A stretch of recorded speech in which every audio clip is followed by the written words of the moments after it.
देखा तुमको पहली पहली बार हुए यार, ये पहली पहली बार हो रहा है। शायद कोई पाकिस्तान का मैच है इंडिया के साथ, कुछ जल्दी होने वाला है, कल परसों होने वाला है।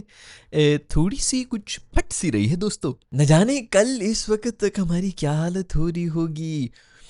आपस की बात है, देखो प्रेशर हम पे इसलिए कम है क्योंकि हमें तो ज़्यादा जीतने की वो ही नहीं है, उम्मीदें ही नहीं है। इंडिया वालों को भी ही ज़्यादा प्रेशर, वैसे हमेशा से ही उन पर रहा है प्रेशर, और फिर भी प्रेशर में हम नज़र आते हैं क्योंकि पहले 5 ओवर्स के अंदर ही हमने जो भी नाच पेश करना होता है हम कर लेते हैं।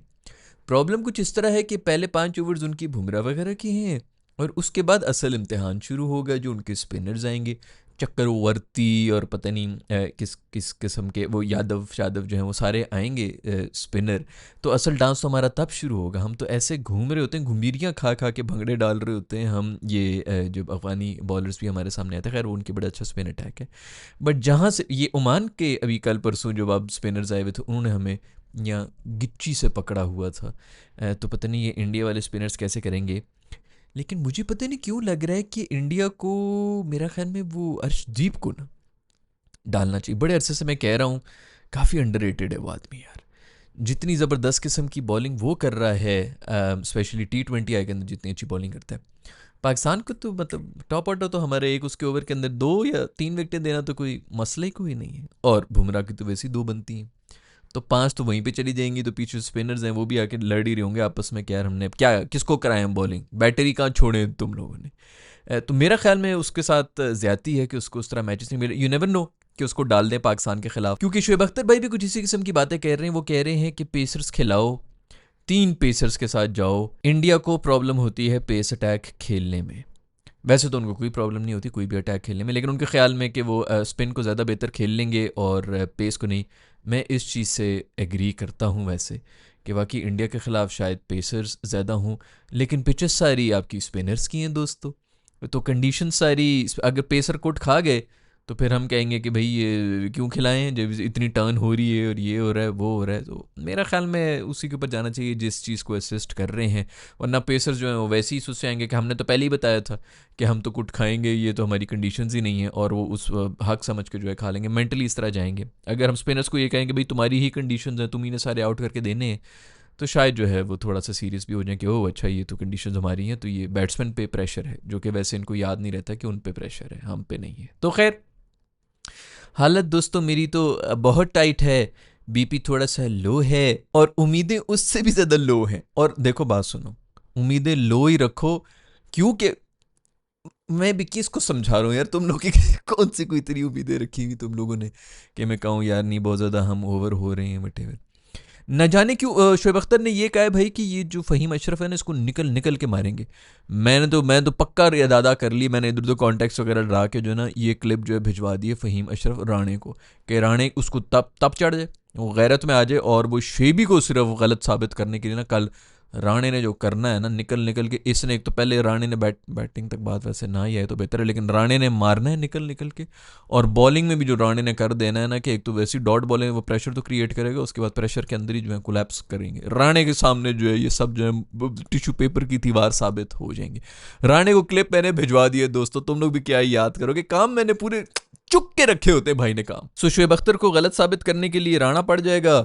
और एक और बंदा जो मुझे लग रहा है लास्ट टाइम जिसके हलक में आए हुए थे, आंखें जो हैं वो बिल्कुल बाहर निकल गई थी डेले जो है मेरे दोस्त की, वो तब थे जब मेरा मैच विनर नवाज बॉलिंग करा रहा था कोहली को। 15 रन्स बनाने थे, लेकिन सारा का सारा प्रेशर मेरे दोस्त नवाज के ऊपर था। मुझे तो अभी तक याद नहीं पड़ता, उसका ना गला सूखा हुआ था, बिल्कुल सूखा हुआ था, उसको कुछ समझ नहीं आ रही थी। पता चल रहा था ना जिस तरह वो हिरन आ जाता है हेडलाइट्स के सामने गाड़ी के सामने, उस तरह वो खड़ा हुआ था, यूँ आंखें वो खुली आंखों से सोया हुआ था, कोमे में था मेरा दोस्त नवाज जो है। तभी तो फुल टॉस से भी फेंक रहा था और फिर छक्के भी खा रहा था। फिर भी मैच फंस गया था, आखिरी बॉल के ऊपर 2-3 रन चाहिए थे, लेकिन जो भी हो अंपायर ने डिसीजन नहीं थी, वरना हम जो है उसके अंदर भी कुछ ना कुछ करी थे। 15 रन डिफेंड करने चाहिए थे, बट जो भी हो मुझे लग रहा है कि नवाज भी जो है ना वो भी अब बताएगा कि बेटा उस वक्त जो होना था ना वो हो गया, अब देखो कि मैं क्या करता हूँ। और नवाज ने अगर कुछ कर दिया तो खिड़की बंद, खिड़की को तोड़ता हुआ शदाब देना छलांग मार देगा बाहर, अपार्टमेंट से ही बाहर मार देगा कि नहीं। तो लोग जो है वो उसके डॉक्टर जो और खुशियां मनाएंगे कि चलो कंधा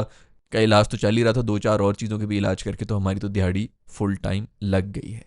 भाई अपनी प्लेइंग 11 बता दो मुझे नीचे कमेंट्स के अंदर, क्योंकि मेरा दिमाग सुन हो चुका है, मैं इस बारे में सोचना नहीं चाहता। वैसे आपस की बात है, वो वसीम भाई ने भी कहा है, वसीम भाई ने ये कहा है भाई कि प्रिडिक्शंस वगैरह उन्होंने दी, उन्होंने कहा है कि यार अगर हार गए ना तो चिन अप ही रखना। यार तू अच्छी बातें कर ले वसीम भाई, वो भी अभी से शुरू हो गए कि हार गए तो चिन ऊपर रखना भाई, जीतने की बात करो, इसका मतलब है उन्होंने प्रिडिक्ट कर दिया कि कौन जीतने लगा।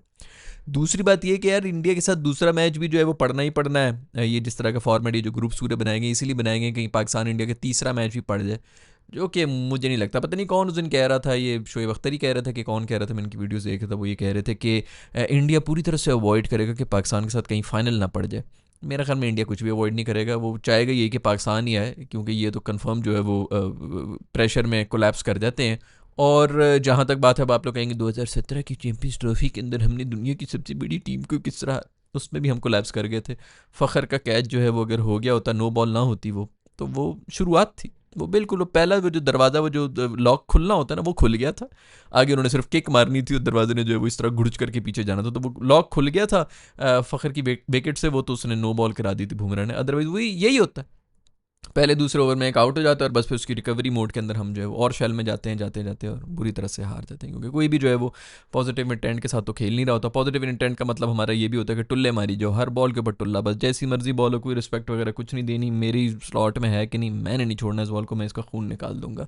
तो खैर वो उसमें भी जो है वो हम जीत तो गए थे, लेकिन शुरुआत वही हुई थी उस दिन हमारे साथ, जो है वो किस्मत हमारे ऊपर थी। वो उसको जब दूसरी इंसान को दूसरी ज़िंदगी मिली हो ना, तो फिर वो एक नई उमंग के साथ और एक नए जज्बे के साथ आ जाता है। खैर नए नए लड़के हैं, आई डोंट नो, इंडिया के भी थोड़े नए नए लड़के हैं, लेकिन इंडिया वाले जो हैं वो पांडू वांडू देखना किस तरह का लाएंगे। और कल तो फुल टाइम ओवर एक्टिंग चलेगी दोस्तों, पॉलिटिकल जो मसले चल रहे हैं उसके चक्कर में ऐसे वो फुल जो है ना वो फिल्मी मोड में आएंगे इंडिया वाले। अभी से मैं लिखवा के आपको दे रहा हूँ, फुल टाइम फिल्मी। इनको असल में ये भी पड़ी हुई है ना कि अगर हमने ज़्यादा हंस हुस के ताली मार दी, हाथ मिला दी, कुछ कर दिया, तो हमारे तो देशभक्त हैं। जैसे मैंने कल भी बात कर रहा था कि अगर उनके छपरियों की भी परसेंटेज 20%, तो कहीं भी नहीं हो, ऐसा नहीं होता कि 20% हो, इससे ज़्यादा ही होती है, 40-50% हर पॉपुलेशन में होता है, हमारे भी इधर हैं। ऐसा नहीं है कि मैं किसी एक मुल्क को कह रहा हूँ, 40-50% तो नॉर्मल है। 20% भी अगर इंडिया के निकालो छपरी, तो वो बन जाते हैं पाकिस्तान की पॉपुलेशन से ज़्यादा। तो आप खुद ही सोच लें कि 50% फिर क्या होंगे। तो वो उस सारी आवाम को खुश करने के लिए ये फुल टाइम एक्टिंग हो रही होगी कल, जो है ना कि हंस के भी नहीं देखना, और ये भी नहीं करना, और सलाम दुआ भी कोई नहीं होनी चाहिए, ये भी नहीं होना चाहिए, और फुल टाइम जो है एक फिल्मी माहौल बचा होगा। लिखवा के मैं अभी से ये वीडियो की स्क्रीनशॉट ले लो, ये चल रहा होगा। कल मैच देखना तो तुम लोग साथ देख लेना जो इनकी फिल्मी हरकतें करेंगे। खैर वो तभी डिपेंड करता है कि मैच की कंडीशन क्या होंगी। अगर तो शुरू से पाकिस्तान ने जो है काबू में कर लिया, तो फिर ये इस किस्म की फिल्मीपन नहीं हो रहे होंगे, फिर सिर्फ डर का माहौल ही होगा। लेकिन फिर भी कोई ना कोई ज़रूर आएगा एंड में, एक बॉलर आएगा बैटिंग करता हुआ, ये वो फलाना लंगड़ाता हुआ कि मैं मारूंगा, छक्के मारूंगा। वो फिल्मी माहौल फुल टाइम मूड में हुए हैं, किसी तरह आज हम फिल्मी हीरो बन जाएंगे। कोहली चला गया तो अब हर कोई जो है उसको रिप्लेस करने की कोशिश करेगा। सब भी जो है वो फिल्मी माशाल्लाह हैं भी, तो कम फिल्मी नहीं हमारे दोस्तों, कोई ना कोई इस किस्म की हरकत ज़रूर करेंगे। वसीम अकरम भाई ने ये भी कहा कि हमारी भी जंगें हो रही थी, बड़े बड़े लड़ाइयाँ हो रही थी जब हमने इनके साथ मैच खेला था, तो पॉलिटिकल वो सब चीज़ें हम साइड पर रख के ही उसमें जाते थे। बिल्कुल सही बात है, उस ज़माने में भी इसी तरह हालात वाला थे। हम तो माशाल्लाह 1947 से जो है वो इसी किस्म के गंद में ही पड़े हैं, क्योंकि बहुत बड़ी आवाम है हमारी, बहुत, हम लोग बहुत काबिल मुल्क हैं, और हमने हर चीज़ अचीव कर ली है ज़िंदगी में, तो अब जंग भी कर लें। तो ये तो बिल्कुल नॉर्मल है, जो बहुत बड़ी बड़ी आवाम होती हैं वो इस तरह की जंगें करती रहती हैं। लेकिन वसीम भाई उस ज़माने में ना सोशल मीडिया और मीडिया भी नहीं था, एक ही एक स्टेट चैनल हुआ करता था, और उसके ऊपर 9 बजे की न्यूज़ के अंदर वो आ जाया करता था, तो कंट्रोल किस्म का मीडिया हुआ करता था। उस ज़माने में ये नहीं था, आप लोग के बड़े अच्छे टाइम थे जिसके अंदर आप लोग सेलिब्रिटी बने हुए थे, ज़्यादा जो है वो लोग आपको जो है वो कांटेक्ट भी नहीं कर सकते थे। खैर उस ज़माने में ये बड़े इल्ज़ाम वगैरह तो लगे थे, बट स्टिल आजकल के ज़माने में थोड़ा सा तो मुश्किल हो गया है यार। मतलब हर चीज़ के ऊपर बतंगड़ बना होता है, रिपोर्टर शिपोर्टर बदतमीज़ियाँ अपने मसाले के चक्कर में जो है, सोशल मीडिया के अलग प्रेशर, हर एक बंदा जो है वो उसके पास एक चैनल है। मतलब मैं इसकी बात नहीं कर रहा, बिल्कुल बनाए, सब चैनल बनाए, लेकिन मतलब वो एक चैनल है, उसकी एक ओपिनियन जो है वो देखा जा सकता है। उस ज़माने में तो लोग जो भी बोल रहे हो, अखबार के अंदर जो आ गया, आपने 2-4 जो है जर्नलिस्ट खरीदे हुए हों, और एक तो वैसे भी स्टेट वाला टीवी होता था, वैसे भी इनके जो इन्फ्लुएंशियल तो होते हैं, जो भी आप ऊपर बैठे होते हैं, तो वो वही खेल रहे होते हैं उस ज़माने में भी। खैर एक बात है कि अब जो बहुत से ऐसे लोग हैं जिनकी कोई सपोर्ट नहीं होती, उनको भी सपोर्ट मिल रही होती। जैसे मेरा केस है, जो शो बिज़नेस के अंदर मुझे सपोर्ट मिलती है वो सिर्फ आप लोगों की वजह से ही मिलती है, क्योंकि वैसे तो कोई कॉन्टैक्ट्स वगैरह और इसम की कोई चीज़ नहीं है। जिधर भी आप लोग जाते हैं, सीबी आर्मी जब भी देखती है, मैं मेरे लिए जब भी मेरे हक में कहीं कमेंट सेक्शन में और इधर उधर लिख रहे होते हैं आप लोग, तो थैंक यू वेरी मच। वो आप लोगों की मतलब सोशल मीडिया की वजह से ही हो रहा है। एक ज़माने में तो ये था कि मतलब जब तक आपके कोई कॉन्टैक्ट्स ना हो तो आप कहीं कुछ ले ही नहीं सकते, प्रोजेक्ट्स भी नहीं ले सकते। दूसरा ये कि आप मैगजीन्स वगैरह अगर आप उनसे बिगाड़ लें तो वो फिर आपके ख़िलाफ़ ऐसा ऐसा कुछ लिख रहे होते हैं कि आप जो है कुछ कर ही नहीं सकते। तो ये अब सोशल मीडिया ही है जिसके ऊपर लोग जो हैं वो आके कोई भी जो है वो किसी भी चीज़ को रद्द भी कर सकता है।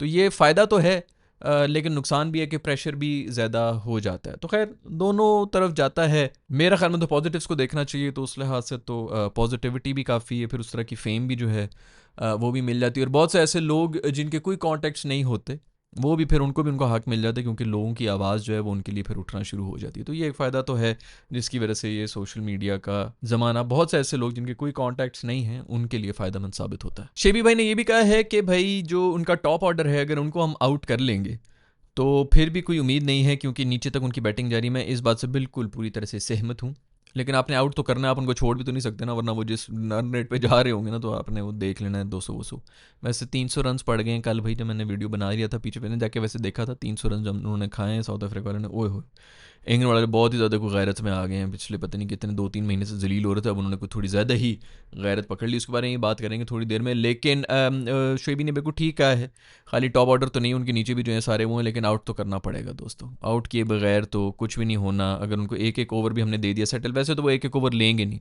लेकिन अगर एक एक ओवर आपने खेल लिए, 7 बॉलें भी आपने खेल ली हैं, उसमें से भी 1-2 चौका तो मारेंगे, उसके बाद अगले 2 ओवरों के अंदर जो है ना वो मतलब they will go for the kill. So out तो करना पड़ेगा इन एनी केस। आप 5 आउट करें, 6 आउट करें, 10 आउट करें या 3 आउट करें, आउट करना लाजमी, क्योंकि आप इनको रोक तो सकते नहीं। मुझसे अगर वैसे पूछा जाए प्रेशर का, तो प्रेशर की गेम है, और प्रेशर में हमेशा पाकिस्तान क्रम्बल किया है, इसमें कोई शक नहीं है। अजीब किस्म की घटिया, अभी भी हम काफ़ी प्रेशर में, हमारे बहुत से प्लेयर्स जो हैं प्रेशर में ही खेल रहे थे। मेंटल गेम है, जैसे मैंने पहले ही बहुत दफ़ा बताया। शुक्र है कि वो सेलिब्रिटीज़ नहीं हैं जिनको हम जी हुजूरी करते हुए जा रहे होते थे कि वाह जी वाह। वो फ़खर साहब का एक इंटरव्यू आया था कि कोहली मेरे पास आया, उसने आके, वो उसको क्या ज़रूरत थी, वो मेरे पास आके मिल के गया मुझे। यार वो तुम्हारा काउंटर पार्ट है दूसरी टीम के अंदर, जो तुम इधर से कर रहे हो, तो अभी 3rd नंबर के ऊपर अभी सर 1 डाउन खेल रहे थे, वो उधर से खेल रहा होता था। टॉप ऑर्डर बैटर तू भी है, वो भी है, लेकिन वो नहीं समझ सकते। वो उसी चक्कर में बैठे हैं कि कोहली मेरे पास आ गया। हारिस रऊफ आप कह रहे थे कि जी कोहली ने मुझे छक्का मार दिया, तो ठीक है। आजम खान भी मेरे ख्याल में, ये सब लोग इनके अभी अभी से इंटरव्यूज़ हैं। अभी तो कोहली का रिटायर हो गया, रिटायर होने के बाद आप बोलें यार, हम भी बोलते रहे, हम तो खैर बोल सकते हैं, लेकिन रिटायर होने के बाद सब बोलते हैं। सचिन के बारे में बोलते हैं, लेकिन सचिन के होते हुए ना वसीम बोलता था, ना शुएब बोलता था, ना वकार बोलते थे, तब तो नहीं बोल रहे थे, तो कहते थे इसी को लेके आओ सामने, हमने इसी को आउट करना है। तो खैर रिटायर होने के बाद बोलना चाहिए।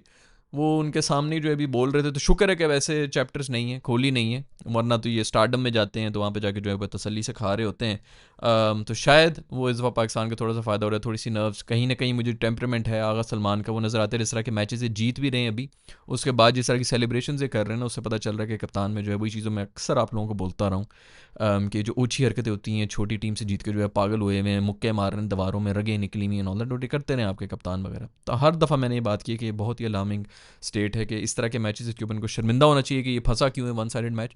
ये सेलिब्रेट कर रहे होते हैं, कुर्सियाँ तोड़ रहे होते हैं। बहुत पहले 3 साल पहले शायद जिक्र किया था, जब अफगानिस्तान वाली गेम के बाद जो है हमारी पूरी टीम ड्रेसिंग रूम के अंदर पागल हो चुकी थी, बंदरों की तरह जो है छत के साथ लटकी हुई थी, और ये वो क्योंकि अफगानिस्तान से वो जीत गए थे, और ये उस वक्त अफगानिस्तान की टीम इतनी बड़ी नहीं थी, तभी से वो बढ़ना शुरू हुई, और उन्होंने फिर आगे जाके हमें हरा भी दिया। जिस तरह हम खेल खेल के उस वक्त जीते थे और फिर जितने हम पागल हुए थे, तो उसके बाद फिर अफगानिस्तान ने हमें तसल्ली से सेकना शुरू कर दिया। तो वो माइंडसेट मुझे चेंज होता हुआ नज़र आ रहा है सलमान अली आगा के होते हुए, which is a very good sign. अब बात करेंगे भाई, 300 रन बना दिए हैं कल इंग्लैंड ने T20I के अंदर 300 रन बना दिए हैं। ये वो मॉडर्न डे क्रिकेट है जो कि चल रहा है, जो कि दुनिया खेल रही है। और उसके बाद 150 रन बनाए साउथ अफ्रीका ने, फिर भी तकरीबन 140 रन से हार गए। लार्जेस्ट मेरे ख्याल में मार्जिन है विक्ट्री का। पहली टीम है जैसे 300 किए में, मैं ख्याल में वो नॉन टेस्ट प्लेइंग नेशन में किसी ने शायद फिर भी किया होगा, लेकिन यही असल स्टार्ट तो यही होते हैं। ये तो नहीं यार कि बिल्कुल ही नई नई टीमें हैं उनके ऊपर आप जो है मार्जिन की बातें करें नॉल, मैं ख्याल में 300 तो शायद किसी ने नहीं किया T20I के अंदर। क्या ज़बरदस्त यार, सॉल्ट साहब तो पागल हो गए, 140 मार के गए 59 बॉल्स पर और नॉट आउट गए हैं। और क्या है यार, आखिरी ओवर में वो रबादा शबादा जो है वो मासूम जो है वो रन तो छक्के तो खा ही रहे, ऊपर से नो बॉलिंग भी करा रहा है। मैं कहता हूँ कि बिल्कुल बेचारे जो है पिछड़ गए थे। खूबसूरत किस्म की बैटिंग की है यार, खूबसूरत स्ट्राइकिंग। ये होती है मॉडर्न डे क्रिकेट जो कि रिक्वायर्ड है, जो कि दुनिया मतलब हर दफ़ा एग्जीक्यूट करने की कोशिश कर रही होती। उसी कोशिश में जो है वो या तो मतलब थोड़े से शॉर्ट हो जाते हैं, 200 बफ पे चले जाते हैं, या फिर वो कर भी जाते हैं, या फिर ये कभी कभी होता है कि बिल्कुल फेल हो जाते हैं। लेकिन ये ही वो एम होना चाहिए। हम तो अभी भी जो है, अभी भी हम उस स्टेज पे पहुंचे कि हम 200 करके जो है ना बड़ा वो होता है कि हमने 200 कर लिए, क्योंकि हमारे हालात इतने बुरे थे। हम 160-70 वाली टीमें थी। अब तो खैर इन पिचेस की मैं बात नहीं कर रहा, क्योंकि इन पिचेस के ऊपर 160-70 भी शायद काफ़ी होंगे। बट हाँ, मैं ये ज़रूर कहना चाहूँगा कि पाकिस्तान और इंडिया वाला जो मैच है, आई वुड रादर से कि टॉस जीत के इंडिया ही पहले बैटिंग करे। मुझे अभी वैसे पिच का तो नहीं पता, लेकिन जैसे मैंने पहले भी बहुत दफ़ा कहा है कि हाई प्रेशर गेम है। शुरू के 5 ओवर्स के अंदर जो है वो सारा जो है वो नर्व्स वगैरह काम कर रहे थे, उसके अंदर हमारे बैटर्स तो वैसे ही कमज़ोर हैं। तो उनसे तो वैसे भी वो नहीं होता, और मैच वहीं से जो है सारा मरना शुरू हो जाता है। लेकिन बेहतर है कि वही कर लें, ताकि हमें पता भी चल जाए कि कितना स्कोर करना है। क्योंकि 140 करके भी शायद हमें समझ ना आ रही हो क्या है, और हम प्रेशर में ही होंगे। 170 करके भी हमें लगेगा कि हम प्रेशर में ही हैं, 120 करके भी हमें लगेगा कि हम प्रेशर में ही हैं। तो मेरे ख्याल में कॉन्फिडेंस वगैरह की कमी की वजह से हमें शायद पहले बॉलिंग कर लेनी चाहिए। बहुत से लोग कहते हैं कि अगर आप प्रेशर में हैं तो आप पहले बैटिंग कर लें। मुझे पता नहीं क्यों वो बात कुछ इधर पाकिस्तान इंडिया मैचेस में समझ नहीं आती है। ये और बात है कि कंडीशन आज के जो चल रही है उसके अंदर तो यही है कि टॉस जीत के पहले बॉलिंग कर लो। तो खैर, इंडिया अगर बैटिंग कर लेगा तो हमें पता चल जाएगा कि अच्छा ये कितने की पिच है और कितने बनते हैं। और वैसे भी हम थोड़ा सा टाइम स्पेंड कर लेंगे ना ग्राउंड के बीच में, जो हमेशा मैं कह रहा होता हूँ, स्पेशली जब ये इसके ऊपर तो आई डोंट नो टिकटें बिकी हैं कि नहीं बिकी, नहीं फिर भी काफ़ी क्राउड आया हुआ होगा। ये जो इंडिया के अंदर इस तरह मैचेस हो रहे थे, जितना बंदा बैठा हुआ था 40-50 हज़ार बंदा, और वो सारा जो है वो इंडिया को अगर सपोर्ट कर रहा हो, तो वो एक नए प्लेयर के लिए उसके अंदर जाना, और T20 आई के अंदर तो इतनी जल्दी जल्दी गुजर जाता है सब चीज़ें। बाय द टाइम आप थोड़े से होश में आते हैं, अगलों की जो है वो 15 ओवर्स एक इनिंग्स के हो चुके होते हैं। तो उन 15 ओवर्स के अंदर अंदर जो है वो गेम निकल गई होती है। आपके यहाँ तो पता, तो खैर 2 ओवर्स के अंदर गेम निकल जाती है T20 आई की, तो 15 ओवर्स तो खैर बहुत लंबी बात है। तो उस लिहाज से मुझे लगता है कि पाकिस्तान इंडिया के अंदर पाकिस्तान पहले बॉलिंग करे तो वो बेहतर है। अब पिच कंडीशंस क्या होती हैं वो अलग बात है। कुछ लोग समझते हैं कि प्रेशर के अंदर पहले बैटिंग कर लेनी चाहिए। आई डोंट नो यार। ये और बात है कि 120 रन हमने बनाने थे, हमसे वो भी नहीं बने थे, वो तो आज तक मुझे समझ नहीं आई है।